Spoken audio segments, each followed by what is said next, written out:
Hey there, today is Monday, and for me, Monday means what are my houseplants? I thought I'd bring you along, let you see how that goes, and tell you what they all are. I'm also going to tell you about some of my vases because I love to thrift vases, and some of them are not what you would think of as a normal vase. They don't have drain holes, but I'm going to tell you my little trick for that.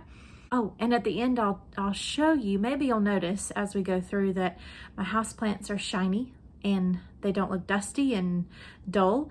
Houseplants get dusty just like everything else in our house. And I figure if I'm gonna dust them, I'm gonna do this little trick while I do that.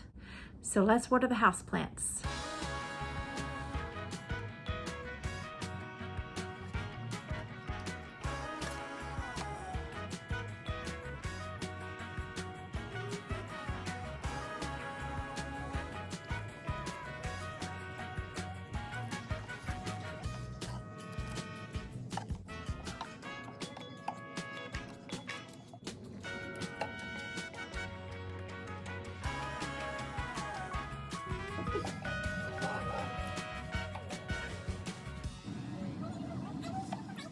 My first little house plant here in the kitchen, this is a very low light situation here, and this lace aloe does really well here. This whole thing spins, so she just stays right here.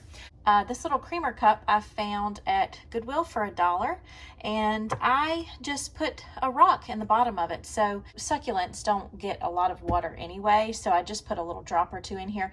But just so it doesn't get waterlogged, I put a rock in here that would absorb water as you know, if I water too much. So that's kind of a little trick I do for things that are not normal plant containers, plant pots.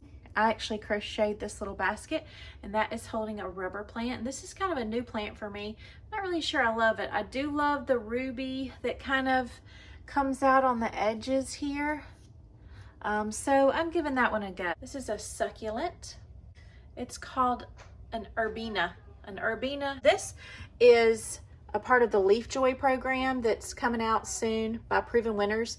I got it at a trade show I went to recently back in the summer. So these aren't actually out yet, but you know, look out for them because they're going to be really cool. But you don't do anything to it. You just change your water as needed to kind of keep it cool, clean, keep the water clean. And of course, this is just green onions. I chopped all the green onions off of there, dehydrated them, and just this sits in water. And this has only been here about 4 or 5 days, so you can see that's a really neat trick to get fresh, new, free green onions. This is a pothos. I think it's called a golden pothos. Pothos is one of my favorite houseplants, probably my most favorite. This has some fertilizer in it. I use a really neat houseplant fertilizer. All you do is just maybe like a tablespoon every 4 months. And you're supposed to leave it kind of in the top here so that as water hits it, dissolve and work down into the soil. So you can push them down in there. No big deal. But they can sit on the surface as well. I do open these blinds and make sure that everything's getting sufficient light. This little guy was in a spot he was not getting enough light, so he's kind of new to the windowsill setup, and he is called an arrowhead plant. It's maybe because of the look of the plant.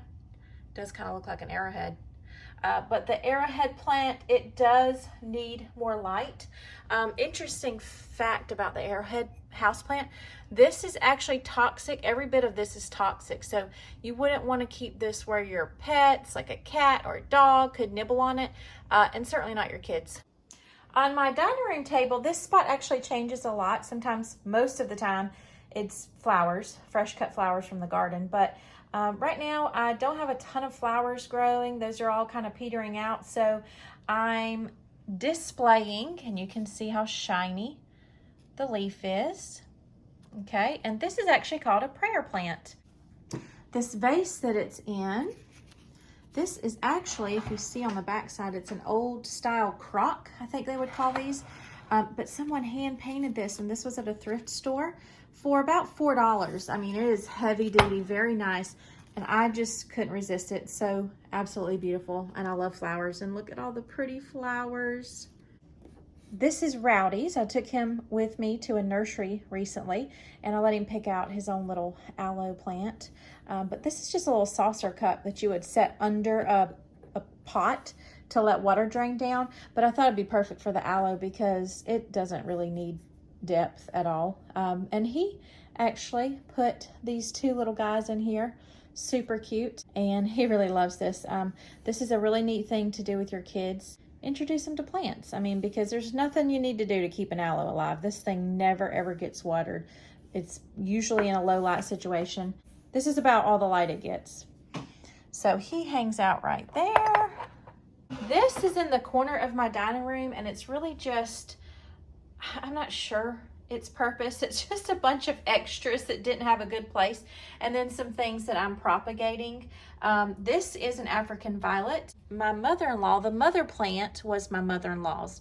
I took a clipping from her plant and grew this one, so she's pretty special to me. And if you have African violets and you see, this happens a lot, I actually just go down here in the bottom of this and pull that out. What I'll do with the piece that I pulled out is stick it right in here to propagate. So let me show you what happens here. You get a root, and then you can put that in soil and have a brand new baby African violet. Here's some African violets I'm propagating up here as well. I don't know if you can see, there are a little bit of roots starting. That one's showing you pretty good. You can see the roots there. This is an Alocasia infernalis. I got this from the Proven Winners table at a garden center show I went to recently. So she's kind of trying to come back from dead. For some reason, she didn't do well. It had several leaves. I've clipped them all back, but she's coming back. It's gonna be good. It's gonna be real good. This will actually be putting off coffee beans. And one of the reasons you will see, if you ever find these in a nursery, there'll usually be several in one pot. It's because one singular plant does not put off, this does not put off enough coffee, probably even for 1 cup. So you'll always see several of those together at one time. This is called a neon pothos. It's very, very tiny because I propagated this, but it's coming along real nicely. This is a peperomia. I'll point out, it's kind of like a goblet. This was $1 at Goodwill or a thrift store, somewhere like that. Again, I put some just a few little rocks in the bottom, and I don't water very much. I don't put too much water at one time, so it seems to do just fine like that. This is called a false aralia. This tree actually can get very, very tall. This is like a more dwarf version of that, so it's a really good house plant. Again, you'll see some of my fertilizer down in there, and it's perfectly fine to sit on the surface like that. This was my mother-in-law's, and I just didn't know what to do with it, but couldn't stand not using it somewhere. So again, there's some little rocks in the bottom of it just to help drainage, and it's doing great in there. This was my mother-in-law's African violet, and she still blooms, very beautiful purple, purpley blue blooms, and seems to be doing great. This was the pot that she had her in, so she's really special to me. Here is a Chinese money plant that sits on my desk. I do have a big window, as you can see, but it doesn't really require a ton of light. It's doing pretty good here. This is Rowdy's desk, and this is a rubber plant. Very slow growing, at least slow growing in this location. This is a planter I found at a nursery. Absolutely could not resist it. It wasn't cheap, but I bit the bullet because I just loved it so much. The little planter comes up off of there. It's like a glass, little pieces of glass. I don't know if you can kind of see that, but I just love it so much. It's so cute. And actually I just put the moss in there just to kind of give a neat look. Here in my living room, this is a snake plant. Again, put some rocks in the top because I just love that look. This is actually a piece of flint I found on my driveway, but you can see I've got a little fertilizer down in there, but I love the rock look in here. So this snake plant tolerates shade, drought, most any soil type. So these are good inside, outside, just really, really easy, very low maintenance. So highly recommend a snake plant if you like that look. Not everybody likes the look of a snake plant. I think it does really well here for the height of it, kind of next to the lamp. So So I like that there. Here is a variegated pothos. Beautiful variegation. I'm absolutely crazy about variegated plants. This is doing really well. It's only been here about 2 months, and let's see, all of that has just come about. So I would say that pothos is a fast growing houseplant, and the only real light it gets is from this lamp right here. It's just not in a real highlight scenario, but the lamp does seem to be enough for it, and it's doing really great. Oh, I love how a houseplant just warms up a space, makes it cozy right away. Here in the bathroom, I have a peperoma. This little pot that it's in, again, I believe this is another creamer cup. I've got some rocks in the bottom of it. This was $1 or $2 at a Goodwill. Love the character of it. And peperomia, not really sure what this houseplant's gonna actually do, but it's had a ton of growth since I got it. Let's see, when I got it, it was just probably this little tiny nub, and so it's put all these new leaves on. So it's doing really well. And shout out to my daddy that gave me this candle the other day. It smells so good. It's perfect. Okay. Here is another variegated pothos. Absolutely gorgeous. Love these big leaves. She has actually been trimmed one time already. She came all the way down and was touching the towel. So I just recently trimmed her up. I just kind of clipped here. Didn't bother it at all. It's doing really well. Also holding some fertilizer beads. The reason I love that fertilizer so much is because you just take a tablespoon and pour it into the soil. You don't have to mix it in at all. You just water it. So, but there is a variegated pothos. This is called a common house leek. It's in the succulent family, and in general, these are super low cost, very low maintenance, make great little house plants. So I love it in this little tiny pot here, and it kind of just sits really well right there. I do open these windows just about every single morning, so these get light every day. Here by the sink, I have another variegated pothos. I did tell you guys that the pothos is my favorite, right? So, and this is just doing really well here. I love the look of the pothos in a terracotta pot.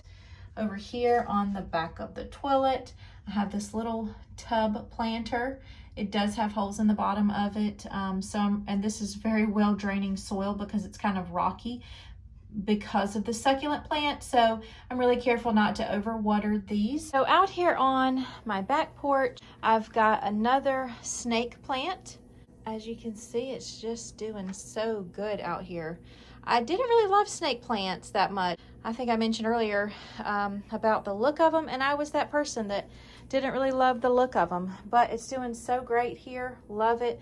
That was my mother-in-law's pot, so happy to have that. My husband requested it be out here because he likes to sit out here in this chair a lot in the mornings. It's kind of where he has his quiet time. And this is his pothos. So every pothos in my house came from this pothos. This is the mother pothos. So all the others were propagated from this one. And you can just see that beautiful variegation. I love it. He got this big stainless steel. It doesn't have a hole in the bottom of it or anything. I just put a bunch of rocks down there, but he loves this. He never really knew what to use it for. And he asked me one day if I could put a plant in there. So the mother pothos is his, and that's kind of like his little corner. And these are not house plants, but this is his little corner he takes care of. Got some coleus, some begonias, and different things. A hydrangea from clipping. And what are those? Those look like some rogue celosia seeds. Here in my hallway is a jungle velvet. No idea how it gets that name, but very beautiful. Hey, buddy. Hi. So as promised, here is what I use. It's called Green Glow. It's a plant polish, and you can spray it on. I find it to be way too much if you just spray it on. It's strong in the air too. It's real fumey. So what I do is take a paper towel, I wet the paper towel, wring it out really, really well, and then I spray a little bit of the polish on the paper towel, and I just go along and work my plant leaves, just kind of wipe them off gently. You know, like I said, houseplants get dusty too. So if you're going to dust your houseplants anyway, you might as well put on a little polish. Sometimes people will call it leaf shine, so it's plant polish, leaf shine. I do highly recommend it. It really makes your houseplants pop, so they're nice and sleek looking and shiny and clean. I like my houseplants to accessorize my house, so why not polish them up and make them look pretty? So that's it for my houseplant tour. I don't have very many. I have a smallish house, so I just don't have a ton of room to put very many houseplants. Ones I have, I really love, and I've loved learning about them and experimenting with them. Grow something, have fun doing it, and don't be afraid to try something new. Are these your houseplants? No, they're my room plants. Your room? Don't shoot people with a Nerf gun. I can see my mouth. Whoa, English, do you know her? What does that mean? Shield. Good morning, YouTube. Today I thought I would bring you along for my houseplant. How are you, Rowdy? Good. I want a piece of drink. A piece of drink. Like and subscribe.